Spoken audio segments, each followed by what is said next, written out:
Bonjour tout le monde. Bienvenue sur la chaîne. Aujourd'hui, nous allons explorer un sujet pratique et essentiel pour tous ceux qui visitent ou vivent dans une grande ville, les transports en commun. Que vous preniez le bus, le métro ou le train, naviguer dans ces systèmes peut parfois être un défi, surtout si vous débutez en français. Mais ne vous inquiétez pas, car cette vidéo est conçue pour vous aider à améliorer votre compréhension orale, votre prononciation et votre vocabulaire tout en vous amusant. Dans cette vidéo, nous allons suivre une histoire passionnante d'une personne qui vit une petite aventure dans les transports en commun. Vous découvrirez des dialogues réalistes, des moments drôles et quelques astuces pratiques que vous pouvez utiliser dans votre vie quotidienne.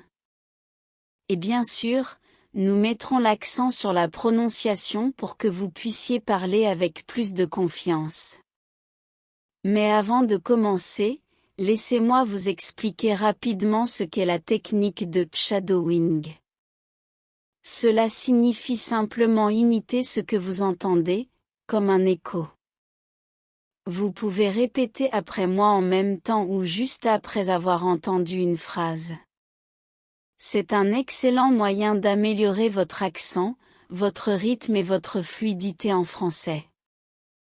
Alors, n'hésitez pas à mettre la vidéo en pause pour pratiquer autant que nécessaire.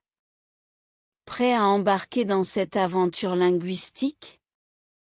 Nous allons non seulement apprendre des mots utiles, mais aussi découvrir comment gérer certaines situations courantes dans les transports en commun. Assurez-vous d'écouter attentivement, car nous allons ensuite extraire des phrases clés pour les pratiquer ensemble. Allez, c'est parti!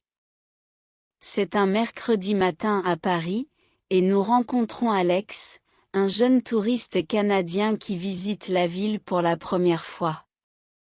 Alex est enthousiaste mais un peu nerveux car il n'a jamais utilisé le métro parisien auparavant. Il a prévu de se rendre au musée du Louvre depuis sa station de métro actuelle, mais il ne connaît pas très bien les lignes ni les arrêts. Alex entre dans la station de métro et regarde autour de lui avec curiosité. Il s'approche d'un plan affiché sur le mur et essaie de comprendre comment fonctionne le système. Ligne 1, ligne 4, ligne 7, c'est compliqué, murmure-t-il pour lui-même. Une femme élégante remarque son air perdu et s'approche. « Bonjour, vous avez besoin d'aide ? » »« Oh, oui, merci. Je cherche le musée du Louvre. »« Quelle ligne dois-je prendre ? » demande Alex, soulagé de pouvoir parler en français. La femme sourit. Vous devez prendre la ligne 1 en direction de Château de Vincennes. C'est la deuxième station après celle-ci. Alex hoche la tête rapidement. Merci, merci beaucoup. Il achète son ticket au distributeur automatique, mais il est un peu confus devant toutes les options. Un billet simple, s'il vous plaît, dit-il à voix haute comme si cela pouvait l'aider à se concentrer. Finalement, il réussit à obtenir son ticket et se dirige vers les tourniquets. Malheureusement, il insère son ticket dans la mauvaise direction. Rien ne se passe. Il essaie à nouveau, cette fois plus lentement, et le tourniquet s'ouvre enfin. Ouf, soupire-t-il, légèrement embarrassé. Sur le quai, Alex attend son train. Mais quand celui-ci arrive, il réalise qu'il y a deux directions possibles, une vers la Défense et une autre vers Château de Vincennes. Il hésite un moment avant de monter dans le bon wagon. À l'intérieur, il est surpris par la foule compacte. « Pardon, excusez-moi », répète-t-il plusieurs fois en essayant de trouver de l'espace près de la porte. Pendant le trajet, Alex entend une annonce dans le train, prochain arrêt, Palais Royal Musée du Louvre. Il pousse un soupir de soulagement. Ah, parfait, c'est là que je dois descendre, pense-t-il. Mais au moment où il sort du train, il trébuche légèrement sur une valise abandonnée et manque de tomber. Un homme le rattrape juste à temps. Attention. Ça va? Alex rougit. Oui, merci, ça va. Je suis juste un peu maladroit aujourd'hui. Une fois dehors, Alex respire profondément. Il se sent fier d'avoir réussi à naviguer dans ce système complexe malgré quelques petits incidents. En chemin vers le musée, il rencontre un autre touriste, Sophie, qui semble également un peu perdue. Elle lui demande « Excusez-moi, savez-vous où se trouve l'entrée principale du musée ?» Alex sourit et répond « Oui, suivez-moi, je vais là-bas aussi. » En marchant ensemble, ils discutent de leurs expériences dans les transports en commun. Sophie raconte qu'elle a raté son arrêt ce matin parce qu'elle regardait trop longtemps son téléphone.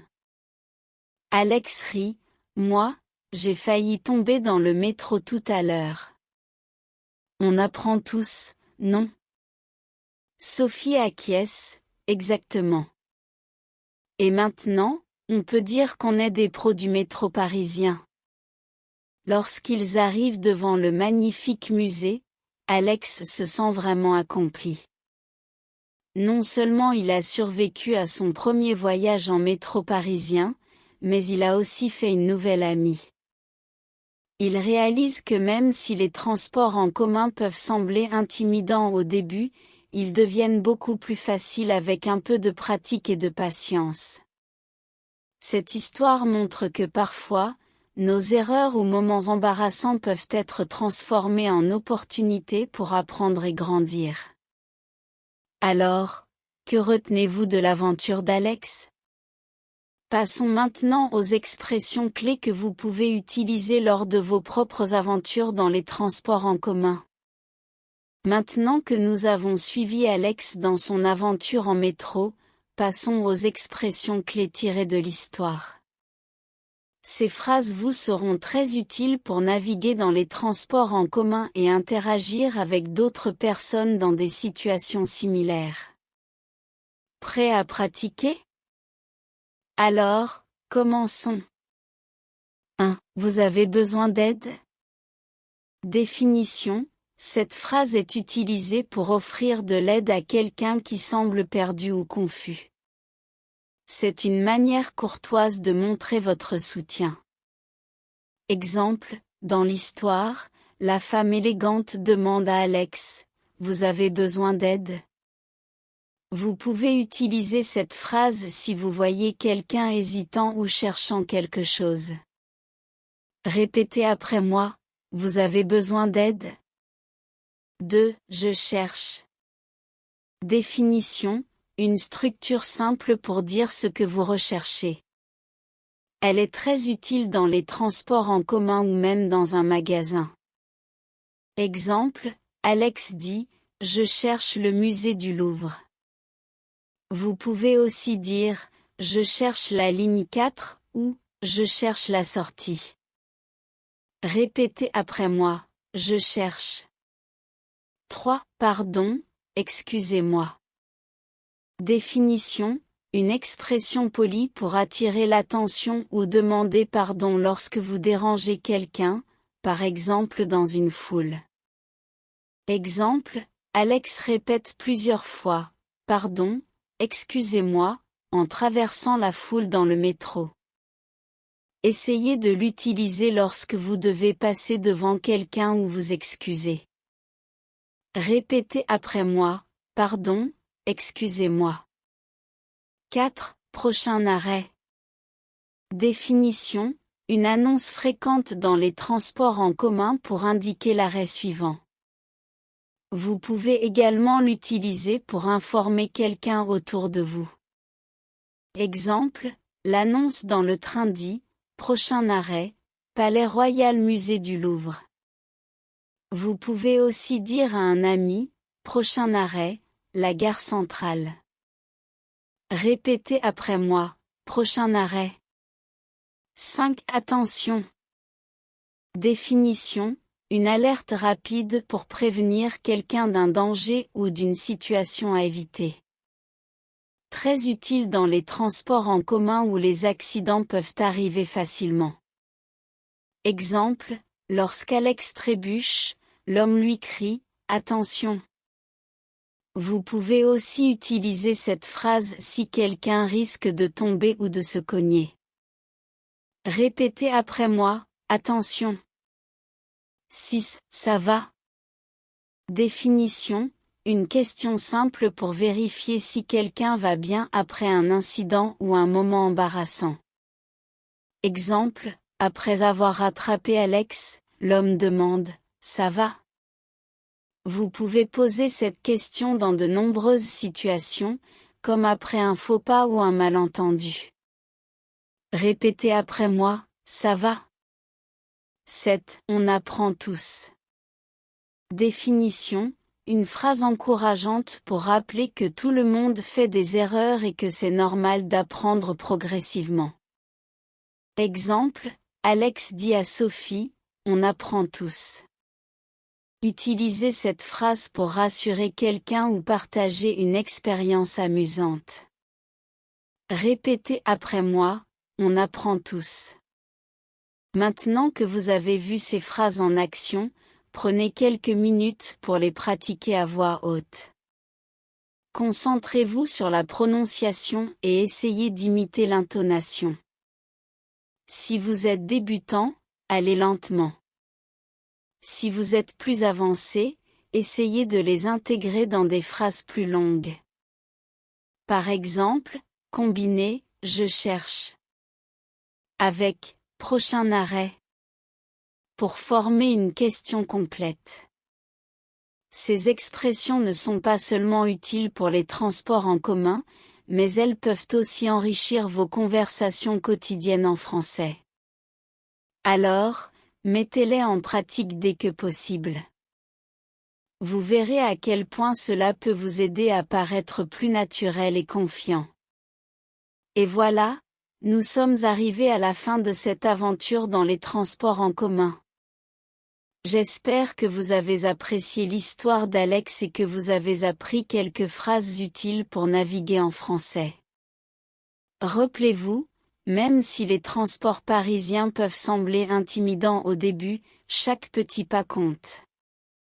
Comme Alex, vous pouvez transformer une situation stressante en une expérience amusante et enrichissante.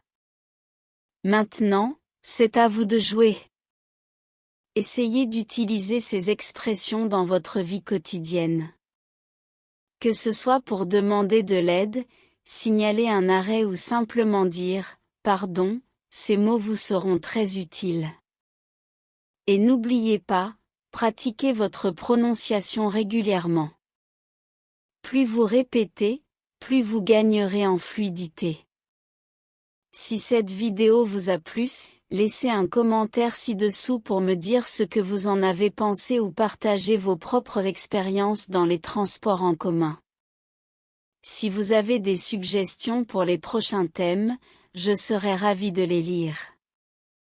N'oubliez pas non plus de vous abonner à la chaîne pour ne pas manquer nos prochaines aventures linguistiques. Apprendre une langue, c'est comme un voyage en métro, parfois il y a des détours, mais chaque étape vous rapproche de votre destination. Alors, continuez à avancer avec confiance. Merci d'avoir regardé, et à très bientôt pour une nouvelle leçon en français. Bonne chance, et à la prochaine.